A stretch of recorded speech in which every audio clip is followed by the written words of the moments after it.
sejam bem-vindos ao videocast Papeando, uma iniciativa da Agência Sabiá para compartilhar um pouco da nossa história e da história de clientes e parceiros. Em cada episódio, nós traremos assuntos relevantes no mundo do marketing digital, da inovação. Vamos falar sobre novas tecnologias, comunicação para a gestão da mudança, cultura Lean e muito mais. Eu sou a Vanessa Sensato, sou diretora de operações na Agência Sabiá e também jornalista especializada em ciência e tecnologia. O episódio de hoje é em homenagem ao Dia Mundial da Ciência e Tecnologia, que a gente comemora no dia 16 de outubro. Vale mencionar que nessa mesma semana nós comemoramos também o Dia Nacional da Inovação no dia 19. E o que é interessante desse dia 19 é que ele tem inspiração na data em que o Santos Dumont conseguiu dar a volta à Torre Eiffel em Paris, com o balão Brasil número 6. Ainda não era o 14 bis, tá? Esse aí veio depois. Bem, e o que a Sabiá tem a ver com tudo isso, né? A Sabiá tem um grande foco em apoiar a comunicação de clientes ligados à ciência e à tecnologia e à inovação. Muitos clientes são empresas e instituições inovadoras, empresas de tecnologia, instituições ligadas à tecnologia, né? E um dos nossos clientes mais recentes, começamos o trabalho agora, bem há pouco tempo, é a Agência de Inovação da Universidade Católica do Rio de Janeiro, a PUC-Rio.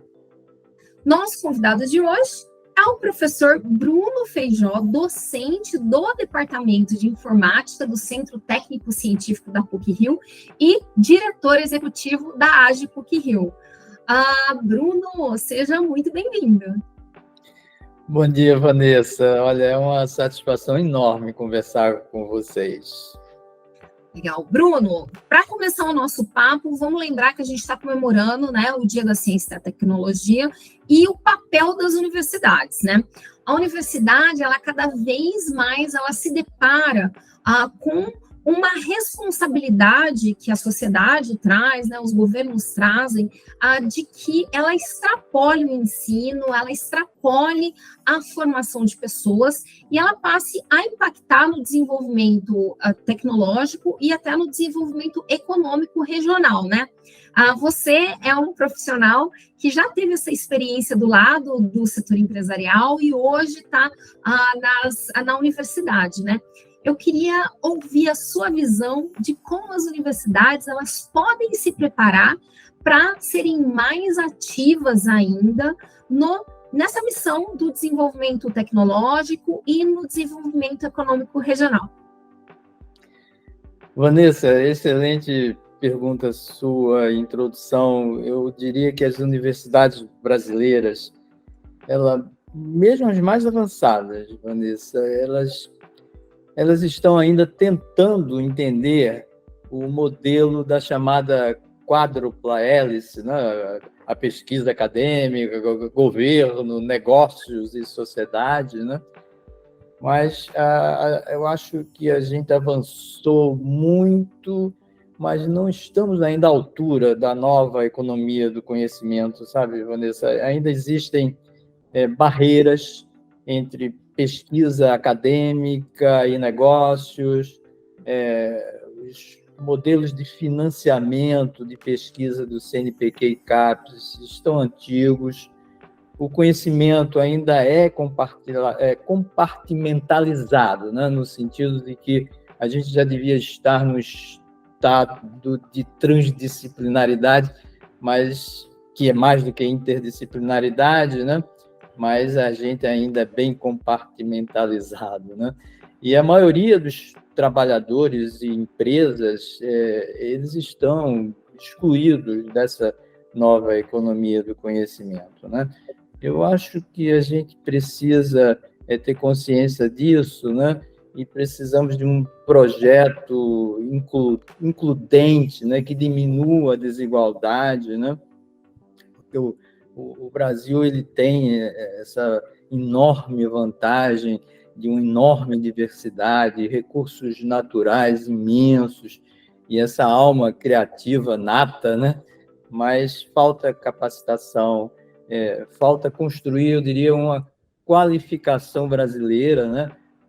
E numa fórmula que não pode ser importada de outros países, né?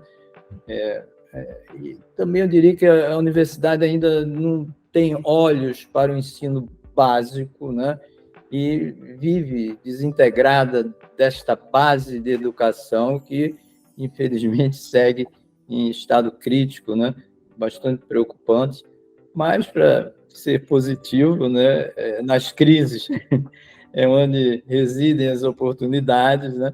Então, a gente tem muito trabalho a fazer, né? E temos competência, sem dúvida nenhuma, né? Por falar em competência, a PUC do Rio de Janeiro tem um histórico muito positivo de conexão com o setor empresarial, com o mercado, né?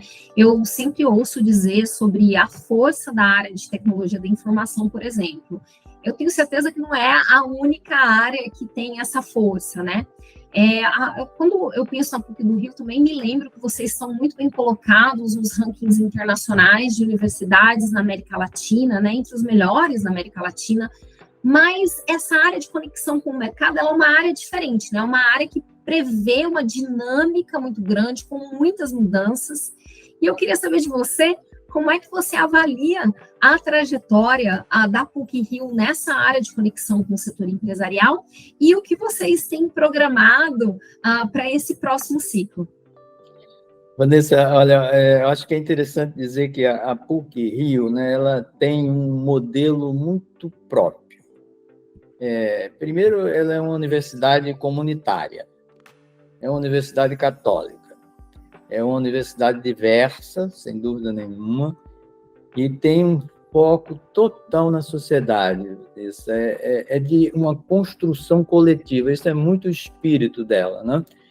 E o corpo docente, né, do que a gente chama aqui do quadro principal, né, é corresponsável pela universidade na gestão acadêmica e administrativa. Os departamentos, eles gozam de uma enorme autonomia, coisa que é diferente, por exemplo, das públicas mesmo de excelência, né? Essa autonomia do departamento é reunida em poucos centros, e esses centros eles são mais ou menos, razoavelmente, eu diria, homogêneos, e eles têm, entre os departamentos, muros muito, muito baixos, né? Então, você transita entre os departamentos numa facilidade muito grande, né? Outra característica também que ajuda a entender é que 50% da sustentabilidade financeira da PUC-Rio, né, vem de matrículas de graduação, né, de mensalidades, né, e 50% vem de projetos de pesquisa e desenvolvimento, né. E isso não impede que ela tenha um número enorme de bolsas, mas enorme, tanto de graduação como de pós-graduação, né. E esse modelo facilitou muito, né, a excelência em várias áreas, né, e também essa integração com o mercado, né? E eu sempre gosto de citar que o departamento de informática, né, é o local onde a linguagem Lua foi criada. A linguagem Lua é internacionalmente conhecida, né, e surgiu desse ambiente propício a isso, né? Indo contra até incentivos clássicos do CNPq e da CAPES, né? Eu também citaria que as revoluções em ciência de dados também é outra característica, né? Essa também do departamento de informática, que, aliás, foi a primeira pós-graduação na área no Brasil, né?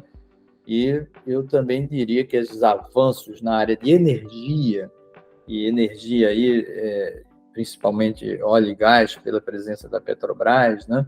E isso impulsionou para que a PUC-Rio tivesse esse posicionamento, né, de muito relação com o mercado, né?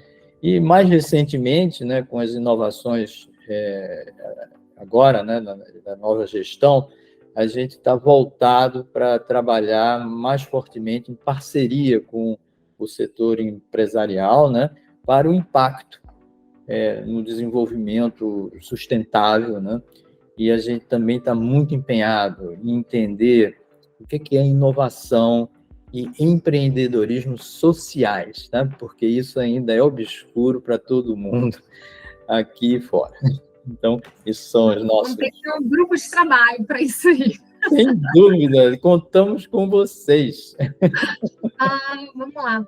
Sabe o que eu queria comentar com você? Vocês têm esse papel como docente, né? Então já tem essa experiência na pesquisa, mas hoje está como diretor executivo na AGE, né? Na Agência de Inovação da PUC do Rio. Conta para a gente um pouquinho quais são essas responsabilidades da AGE, assim, tanto com a comunidade da PUC Rio, quanto com as empresas que têm interesse em trabalhar em parceria com a universidade, trabalhar em parceria com a PUC, com foco em inovar. Isso é muito interessante a gente esclarecer isso também. Esse modelo descentralizado que eu falei há pouco da PUC Rio, né? E o ecossistema de inovação nosso aqui, ele é comandado pela Vice-Reitoria de Desenvolvimento e Inovação, com 5 unidades, né? Onde a AGI é uma delas. Agência de Inovação. E ela é o núcleo de inovação tecnológica, né? O NIT previsto no marco legal, né, de inovação, com foco na propriedade intelectual, em harmonia com a ciência aberta, né? Isso é importante. E também com cocriação e cogestão com as outras unidades embaixo dessa vice-reitoria, que incubadora de empresas Gênesis, Parque Tecnológico, a coordenação central de projetos patrocinados, a coordenação de relações interinstitucionais, né, e inovação, e a AGI, nesse ecossistema, né, ela considera inovação como sendo o processo que leva ideias, né, da concepção, desde a concepção ao impacto na sociedade, né? E muito importante, com foco nos 17 Objetivos de Desenvolvimento Sustentável das Nações Unidas, né? Então, eu diria que a AGI, ela, mais do que tudo, ela educa a comunidade da PUC Rio na proteção e na transferência de tecnologia, mas também facilita e dá segurança às parcerias com as empresas, né? Então, esse é o espírito de missão nosso aqui. Com a comunidade, né? Eu entendo que, já que você explorou isso, né, já trabalhando em parceria com os outros órgãos, né? Isso, exato. E com relação às empresas, né? Vamos tratar das empresas que têm interesse em estabelecer uma parceria com a PUC do Rio para pesquisa, para inovar. Qual que é o papel da AGI nesse contexto? As outras unidades, né, que eu mencionei há pouco do ecossistema de inovação daqui, elas, por exemplo, cuidam de atrair oportunidade de pesquisa e desenvolvimento, gerem projetos, gerem espaço, criam empreendimentos, e enquanto que a AGI, né, mais do que cuidar da propriedade intelectual, né, ela zela pela harmonia com esse espírito de ciência aberta que também existe, né? Mas o mais importante, Vanessa, é que a AGI é uma espécie de ponto de equilíbrio que apazigua as diferenças de cultura dos componentes dessa quádrupla hélice, né? Especialmente a conexão da pesquisa acadêmica com o mercado.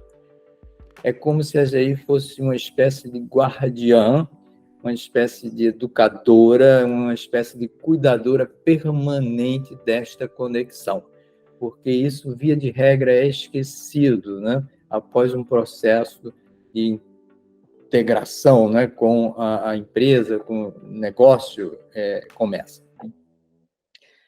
Então, essa E é você diria que a cultura é o maior desafio para essa conexão entre a universidade e o mercado?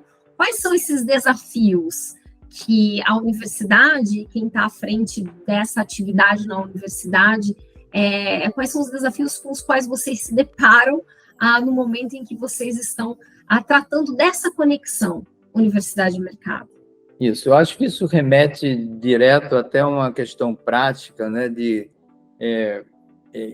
que recomendação, né, daríamos para uma empresa que gostaria de inovar com a universidade, né, tendo ela como parceira, né? E eu diria que pessoas é que conectam empresas e universidades, são pessoas, né? Então, por essa razão, o professor pesquisador de espírito empreendedor é o melhor canal de conexão, é o melhor portal, digamos assim, de passagem, né, entre esses dois mundos, entre essas duas culturas, né? Então, é ali que a gente coloca o nosso olhar, os nossos esforços, né? Esse tipo de professor, ele sabe transitar entre todas as unidades do ecossistema, né, de inovação, né, que, aliás, o próprio grupo e laboratório dele faz parte, né? E se esse canal não existe, por algum motivo, né, qualquer um daqueles 5 unidades que eu falei há pouco, né, incluindo a agência de inovação, é uma porta, né, e é um anfitrião, mas que, em última instância, leva a empresa a esse professor que tem esse drive da iniciativa e do cuidar, né? E eu também recomendaria, até para aqui na nossa cultura, né, a empresa se associar a um programa que a gente está iniciando, que ainda não tem um nome final, mas é um programa de relacionamento de longa duração. Essa colaboração de longa duração, né, entre a PUC e a empresa, né, objetiva aí estabelecer um modelo de relacionamento, né, que é durável, que é cooperativo, né, que permite as duas partes permanecerem continuamente conectadas, né, à pesquisa em seus estágios iniciais, né, ainda prospectando, e acelera a transformação dessa pesquisa em novos produtos, né? E também ajuda a harmonizar essas culturas, né? E a construir, eu acho muito importante, Vanessa, construir essa confiança de um modo incremental, né? Que é muito mais eficiente do que a gente iniciar uma relação com um NDA duro, um NDA que as partes não ficam confortáveis, né? E com um contrato de propriedade intelectual de imediato, né? É um pouco de um espírito oriental nesse sentido. Você tem que cultivar isso, e quem domina essa arte, eu acho que potencializa, né, esse problema cultural que existe, e que eu, em particular, vivi os dois e sofri também com os dois, né? Eu imagino dos dois lados, né? Tanto do lado da universidade quanto do lado da empresa, né? Exato. Bruno, muita gente vê a ciência ainda bem dissociada do dia a dia, né? Mas a verdade é que muitas das tecnologias que são essenciais para o nosso dia a dia, eles têm a origem na ciência, na pesquisa, né? E nessa pesquisa que, por exemplo, aqui na América Latina é feita na universidade, né? Agora, olhando para o futuro, você poderia comentar quais áreas podem se beneficiar, quais áreas, setores empresariais, né, podem se beneficiar ainda mais dessa interação com a universidade? Vanessa, eu diria que transição energética, agricultura de precisão e meio ambiente, né, eu acho que são, assim, prioritários, né? Eu acho que é futuro em sua forma mais intensa, né? além das já consagradas, né? Inteligência artificial, IoT, ciência de dados, cibersegurança, né? E tecnologia de saúde, né? Mas talvez eu diria também que o grande diferencial seria buscar a sociedade 5.0, digamos assim, né? Que, aliás, é um termo, né, japonês, né, do governo japonês, um programa do governo japonês, onde é uma sociedade centrada no humano, né? Onde as inovações aí tentam equilibrar o avanço econômico com a resolução de problemas sociais, integrando cyberespaço, né, com o espaço físico, né? Eu acho que isso são novidades bem típicas aí desse futuro imediato que a gente está vivendo, né? E, particularmente, a PUC-Rio estaria bem posicionada para poder ajudar nesse sentido, e outras universidades parceiras nossas. Fantástico, Bruno. Muito bom terminar a entrevista com esse approach, né, da inovação com foco na sociedade, né, com foco no humano. Muito, muito obrigada por sua participação. Foi muito bom ter você aqui para esse bate-papo hoje. Vanessa, a satisfação foi toda minha. É um prazer ver vocês inovando a inovação, eu diria. Fantástico. Bem, ficamos por aqui hoje com o videocast Papeando. Se vocês ainda não conhecem a AGI PUC-Rio, vocês podem entrar no site, agi.puc-rio.br. Esse é o site antigo ainda, logo nós teremos um site novíssimo, fiquem de olho. E para conhecer o que a Agência Sabiá pode fazer por sua empresa ou por sua instituição, acesse o nosso site agenciasabiá.com.br e venha com a gente. Até breve.